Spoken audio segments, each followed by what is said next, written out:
Ano ang pinakamainam na paraan para harapin ang Rusya sa 2026?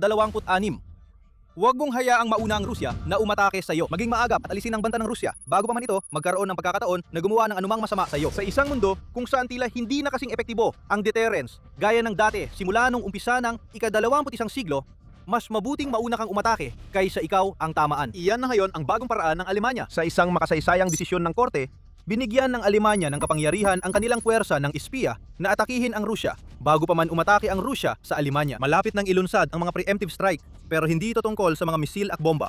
Kabilang dito ang mga bagong kapangyarihang ibinigay sa mga ahensya ng intelihensya ng Alemanya. Ang pinakamagandang drone ay yung hindi kailanman lilipad at makakapagbanta sa Alemanya. Ayon kay Mark Hendrickman, tagapangulo ng Kumiting Pangkontrol ng Bundestag ng Alemanya, bago ang isang mahalagang botohan na magpapasya kung bibigyan ba ng bagong hanay ng kapangyarihan ang mga ahensya ng intelihensya ng Alemanya ng kanilang gabinete.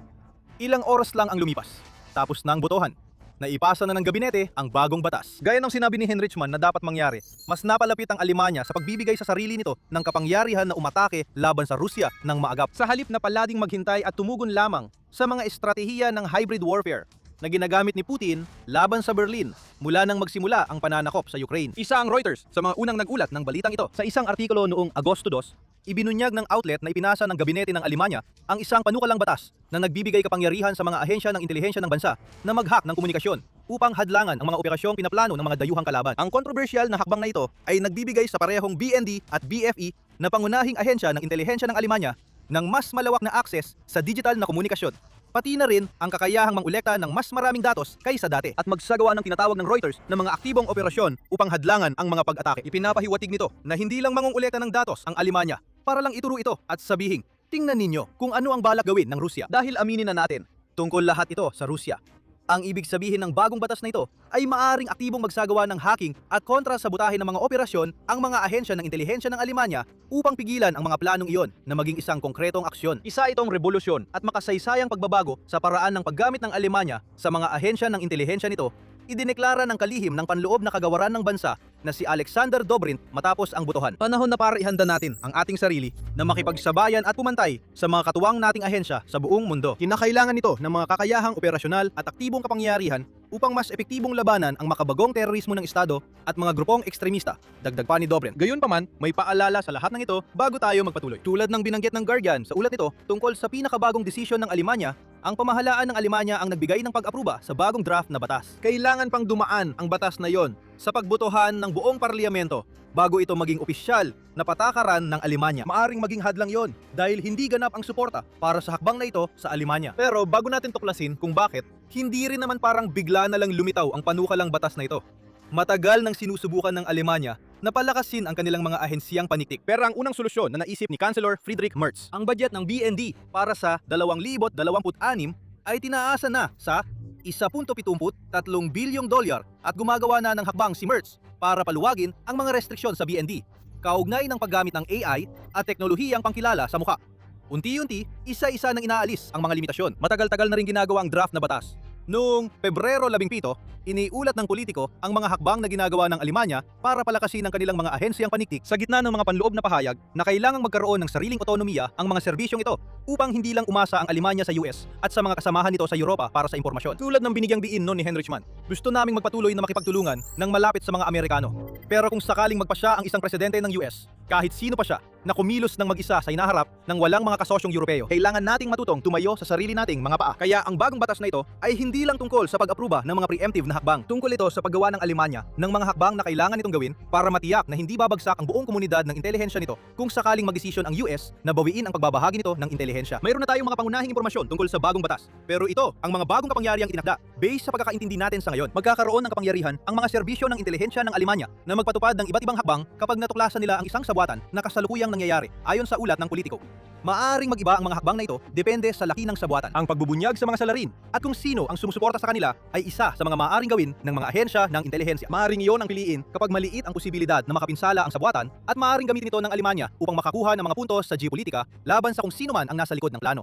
Rusya. Iba pang mga opsyon ay maaring kabilang ang pagsira ng ari-arian ng mga taong natukoy na bahagi ng sabwatan, pagsabotahe ng mga pampasabog na ginawa bago ang isang pag-atake, o kahit ang pagbibigay ng maling impormasyon sa mga sangkot matapos ang isang tangkang pag-atake na nadudulot ng kalituhan sa mga ahensya ng intelihensya ng mga kalaban ng Alemanya. Isang mahalagang panuntunan para sa lahat ng ito ay ang anumang tugon na pipiliin ng Alemanya ay dapat direktang konektado sa orihinal na insidente na kanilang natuklasan at hindi dapat magdulot ng panganib sa pisikal na kaligtasan o buhay. Dagdag pa ng politiko. Nagbigay pa ng ilang detalye ang Reuters. Idinagdag na ang bagong draft na batas ay naglalaman ng panibagong mga patakaran na magpapahintulot sa mga ahensya ng intelihensya ng Alemanya na mag-install ng software na pinapatakbo ng Estado na sumusubaybay sa mga online na paghahanap at nagbibigay daan sa pagsubaybay sa telekomunikasyon. Ilang uri ng mga entidad, kabilang ang mga kumpanya ng telekomunikasyon, mga operator ng transportasyon, mga tagapamagitan sa pananalapi at mga digital na plataporma ay maaari ding utusan na magbigay ng impormasyon kapag inutos sa ilalim ng bagong batas. Lahat ng ito ay magsisilbi para sa kung ano ang nais ng Alemanya na magawa ng kanilang mga ahensya ng intelihensya.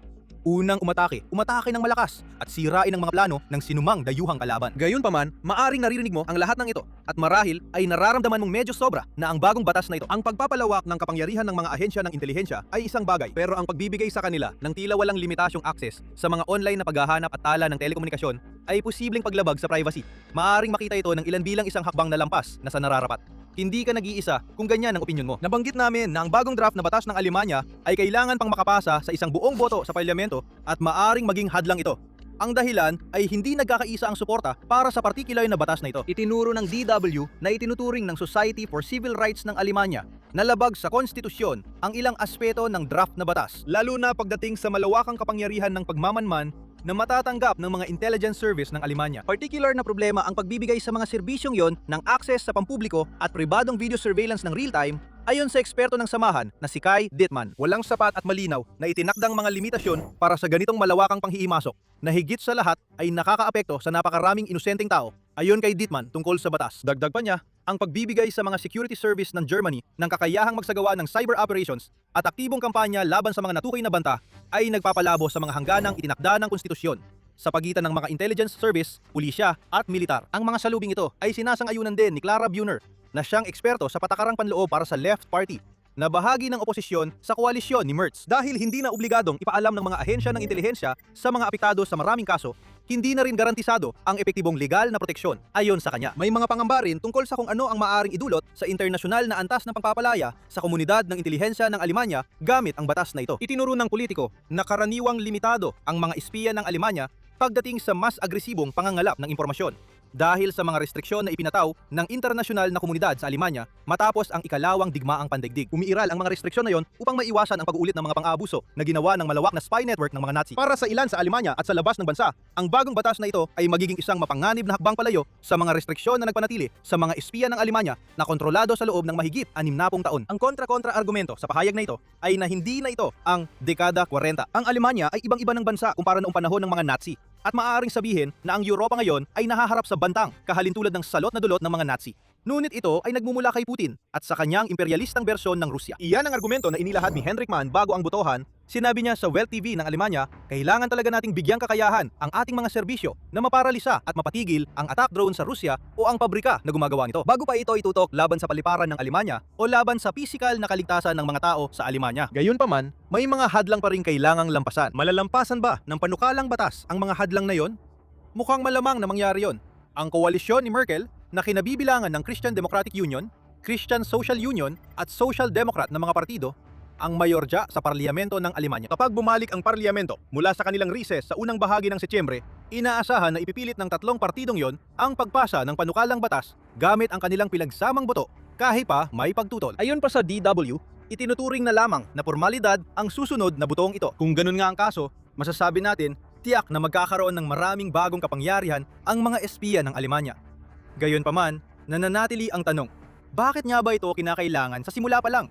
Sasabihin namin sa inyo ang eksaktong dahilan. Pero bago natin gawin yan, ito ang military show at marami pang ibang ganitong content. Kung hindi ka pa nakakapag-subscribe sa channel, pakipindot na lang ang button at i-enable ang notifications para hindi ka mahuli sa mga bagong video. Kaya tinatawag naming preemptive ang mga bagong kapangyarihang ibinibigay ng Alemanya sa kanilang mga espiya. Totoo yan, pagdating sa kung ano ang pinapayagan ng mga kapangyarihang yon na gawin ng mga espiya kapag may mga planong isinasagawa. Pero, maaari rin nating sabihin na ang bagong batas ng Alemanya ay malayo sa pagiging preemptive kung titingnan sa mas malawak na labanan nito laban sa Rusya at sa tila walang katapusang serye ng hybrid attacks ng bansang yon. Pupunta tayo ngayon sa paliparan ng Leipzig. Gabi na, niong ika-4 ng Agosto nang madiskubre ang isang quadcopter drone na gumagala sa paliparan na yon at nakita itong lumulutang sa pagitan ng mga eroplano. Dahil sa pagkakadiskubre, kinailangan isara ang isang runway habang nagpadala ang Alemanya ng bomb disposal robot para asikasuhin ang drone. Pagkatapos, may isa pang nakakagulat na detalye ang lumitaw. Ang Russian drone ay hindi basta-basta lumulutang sa pagitan ng mga karaniwang eroplano. Mga Ukrainian Antonov cargo plane ang mga yon. Malinaw ang ibig sabihin nito. Isang Russian drone ang natagpuan at tila nag-aabang ito para posibleng sirain ang isang Ukrainian na eroplano sa tarmac. Sa pinakasimpleng pagbasa, inilagay ito malapit sa runway bilang banta sa Alemanya. Sa pagkakataong ito, wala namang ginawa ang drone. Sa susunod, napatunayan lang namin na kaya naming magpasok ng mga drone sa inyong paliparan. Nagbabala si Interior Minister Dobrin tungkol sa bagong antas ng panganib matapos ang insidente. Bagamat hindi niya tuwirang sinabi na Rusya ang may kagagawan nito. Sa halip, ay iginiit niyang maaring may kinalaman ang mga dayuhang kapangyarihan sa pangyayari. Alam ng lahat kung anong ibig niyang sabihin doon. At noong Agosto 10, kinumpirma ng US intelligence na naniniwala silang Russia ang nasa likod ng insidente ng drone sa Leipzig. Ipinahayag din ng German outlet na Bild na natuklasan ng mga otoridad na nag-iimbestiga sa insidente ang mga bakas ng DNA sa lugar ng pangyayari na tumugma sa sample na kinuha mula sa isang firebomb na ipinadala sa pamamagitan ng DHL sa parehong paliparan noong Hulyo 2024. Mukhang hindi pa ito nakumpirma ng independyente. Ngunit ang katotohanang naganap ang tangkang pambubomba gamit ang firebomb, bukod pa sa insidente ng drone kamakailan, ay nagbibigay ng malaking pahiwatig kung bakit binibigyan ng Germany ng bagong kapangyarihan ang mga ahensya nito ng intelihensya. Lalong tumitindi ang hybrid warfare ng Russia laban sa Germany. Sinabi na rin ito ni Dobrin na nagsabing, wala tayo sa digmaan, pero araw-araw tayong target ng hybrid warfare. Ang paniniktik, sabotahe, cyber attacks o mga lihim na operasyon ng mga dayuhang kapangyarihan na layuning pabagsakin ng Germany o magdulot ng direktang pinsala ay palaging nangyayari. Hindi siya nagkakamali, bagamat ang dalawang insidente sa paliparan ng Leipzig ay maaring kabilang sa mga pinakaprominente, matagal nang humaharap ang Germany sa napakaraming insidente ng hybrid warfare. Ang bilang at lawak ng mga insidenteng yon ay hindi nagkataong tumaas mula nang salakayin ng Russia ang Ukraine at nang suportahan ng Germany ang bansang nais ni Putin na alipinin. Ayon yan sa ulat ng Pambansang Ahensya ng Panloob na Intelihensya ng Bansa noong 2025. Siyempre, may kinikilingan ng nasabing ahensya dahil noon ay isinusulong nila ang pagkakaroon ng mga bagong kapangyarihan. Gayunpaman, may bataya ng kanilang pahayag. Mukhang sinusuportahan ito ng mga datos. Sa isang ulat noong Pebrero 2026, sinuri ng International Center for Counterterrorism ang maraming insidente ng hybrid warfare na isinagawa laban sa mga estado sa Europa. Sinabi nila na noong 2025 lamang naitala ng Alemanya ang 320 pagtatangka ng sabotahe, bagamat hindi nila palaging natutukoy kung sino ang nasa likod ng mga ito. Marahil dahil napigilan ang kanilang mga ahensya ng intelihensya bago pa man sila makapagsiyasat ng mas malalim. Gayunpaman, ang 320 sa loob ng isang taon ay halos katumbas ng araw-araw na banta na binabanggit ni Dobrin. At ang bilang na iyon ay sumasaklaw lamang sa sabotahe. Meron ding mga cyber attack, paglusob ng mga drone at iba pang anyo ng hybrid warfare na madaling magpatunay na totoo ang pahayag tungkol sa araw-araw na pag-atake. Sa katunayan, kung isasama natin ang mga cyber attack, ang araw-araw ay malaking pagmamaliit. Mas tama ang bawat oras at mas tama pa ang bawat ilang minuto. Sa isang ulat noong Mayo 2, ibinunyag ng Euronews na nagtala ang Germany ng 334,000 kaso ng cybercrime noong 2025, kung saan 2 nito ay nakumpirmang nagmula sa ibang bansa o isinagawa mula sa hindi matukoy na mga lokasyon. Ipinunto ni Dobrin na marami sa mga ataking ito ay nagmula sa Russia, habang muli niyang nanawagan para sa bagong batas na malapit ng ipasa ng Germany. Sa kabuuan, ayon sa Euronews, tinatayang nagdulot ang mga cyber attack na ito ng humigit kumulang $230 bilyong na pinsalang pang-ekonomiya noong 2025 lamang. Ipinapakita ng mga estadistikang ito ang tunay na lawak ng hybrid na banta na kinakaharap na yon ng Germany, at ang banta na yon ay ganoon kalaki na iniulat ng Reuters noong Hulyo na tinaasan ng Interior Ministry ng bansa ang antas ng seguridad ng Germany mula abstract threat level patungong high threat level. Sa praktika, ang pagtaas na ito ay nangangahulugan na kailangang laging isaalang-alang ng Germany ang panganib ng pag-atake. At malinaw na nakikita na ngayon ang mga plano para sa mga pag-ataking ito ayon kay Dobrin. Dito natin makikita ang tunay na dahilan ng Germany para sa kanilang bagong batas. Sa loob ng mga dekada, napigilan ang kanilang mga ahensya ng intelihensya. Kaya napilitan silang umasa sa mga panlabas na pinagbumulan para sa karamihan ng kanilang impormasyon. Malinaw na hindi gumagana ng maayos ang paraang yon para sa pangangailangan ng Germany. Kung gumagana ito, hindi sana nila naitala ang mahigit 300 insidente ng sabotahe at daan-daang libong cyber attack sa loob lamang ng isang taon. At tiyak na hindi rin sana nila tinanggap ng basta-basta ang $230 bilyong na pinsalang pang-ekonomiya dahil dito. Gusto ng Germany na hindi lang pigilan ang lahat ng ito, kundi aktibong parusahan ang mga may kagagawan. Kaya nagpapadala sila ng mensahe na hindi na dapat ginugulo ang Germany. Pero mas malalim pa rito ang lahat. Kapag tinitingnan ng Germany ang dumaraming kaso ng hybrid warfare na kanilang naitatala, hindi lang nila nakikita ang Russia na sumusubok manakot at manghikayat. Nakikita ng Germany ang paglala ng sitwasyon. At ang paglala na ito ay dinadala ang Russia, ang Germany at marahil pati na rin ang buong Europa ay dinadala sa landas ng mas malawak na digmaan kaysa sa kasalukuyang nagaganap sa Ukraine. Ganito ang sinasabi ng Germany noong simula ng 2026. Isang ulat na tumagas na tinalakay ng United 24 Media noong Enero na inihanda ng Ministeryo ng Depensa ng Germany, binanggit na inaasahan ng Berlin na magiging isa ito sa mga unang pangunahing target ng hybrid warfare ng Russia dahil sa papel nito bilang pangunahing sentro ng lohistika ng NATO sa Europa. Bukod pa rito, ang tumitinding hybrid warfare na ito ay maaaring magsilbing paghahanda rin para sa isang hinaharap na sagupaan militar na ayon sa dokumento, malamang nahaharapin ng Germany ang mga armadong drone, mga pag-atake ng long-range missile at maging mga pag-atake ng special forces kasunod ng opensiba ng Russia sa silangang bahagi ng NATO. Sa kabuuan, lalong naniniwala ang Germany na paparating na ang digmaan at ang digmaang yon ay sisimulan ni Putin, katulad ng nangyari sa Ukraine. Pagdating ng Hunyo, patuloy pa rin ang mga babala mula sa militar ng Germany. Ang hepe ng hukbo ng bansa, si Lieutenant General Christian Freudenthaler, ay nagsabi na lahat ng 32 miyembro ng NATO ay sumasang-ayon na maaaring magkaroon ng kakayahan ang Russia na maglunsad ng malaking pag-atake laban sa teritoryo ng NATO bago matapos ang dekada. Ibig sabihin, may palugit ang Germany at ang mga kaalyado nito hanggang 2029 para maghanda sa ganitong pag-atake. At ang pagpigil sa Russia sa mga unang yugto sa pamamagitan ng pagpapalakas ng kapangyarihan ng mga ahensya ng intelihensya ay makakatulong. Ilang buwan ang lumipas. Isa pa sa mga nangungunang opisyal militar ng Germany, si General Carsten Breyer, sinabi sa Wall Street Journal na sistematikong ginagamit ng Russia ang mga drone para siyasatin ang depensa sa himpapawid ng Europa at subukan ang mga tugon ng NATO. Ang kampanya sa Gray Zone ay pinayigting ayon kay Breyer at ang nangyari sa paliparan ng Leipzig ay perpektong halimbawa nito. Ginagamit ng Russia ang kanilang mga pagsubok upang pinuhin ang kanilang mga taktika para sa hinaharap na labanan. Dagdag pa ng Germanong general, hindi na maaaring gawing mas malinaw pa ng mga pangunahing military strategists ng Berlin kahit sigawan pa nila ito mula sa mga bubungan. Naniniwala sila na paparating ang digmaan at ang hybrid na taktika ng Russia ay simula pa lamang. Dapat maging handa ang Germany na lumaban kapag dumating ang panahon at ang pagharap sa mga nangyayari sa kanilang teritoryo ngayon ay isang mahalagang hakbang. Muli, bumabalik lahat ito sa sinabi natin sa simula ng video. Hindi na sapat ang mag-react lang. Hindi na rin sapat ang umasa sa kakayahang pumigil ng NATO. Para sa Alemanya, kailangan ng isang preemptive na paraan para ipakita sa Russia na hindi ito basta-basta pwedeng mag-escalate at umasa na walang magiging sagot. Kapag naipasa ng parlamento ng Alemanya ang batas, magkakabisa ito sa loob ng 2027. Pagkatapos, makikita natin kung paano tutugon si Putin. Aatras ba siya? O lalo pa niyang palalalain ang sitwasyon? Iyan ang malaking tanong. Pero lalong nagiging malinaw na ang pangungulit ng Russia sa NATO ay naging sobrang paulit-ulit na nagising na ang oso at handa ng kumagat. Hindi lang Alemanya ang gumagawa ng malalaking pagbabago. Ang Poland ay naghahanda na gumawa ng isang napakalaking hakbang na yayanig sa Kremlin hanggang sa kaibuturan nito. Ano ang hakbang na yon? Malalaman mo kung papanuurin mo ang aming video. Pero bago tayo magtapos, sana ay nagustuhan mo ang pagsusuri na ito tungkol sa mga bagong batas sa paniniktik ng Alemanya. Kung nagustuhan mo, bakit hindi ka mag-subscribe sa Military Show? Naglalatala kami ng mga ganitong video araw-araw. At salamat sa panunood.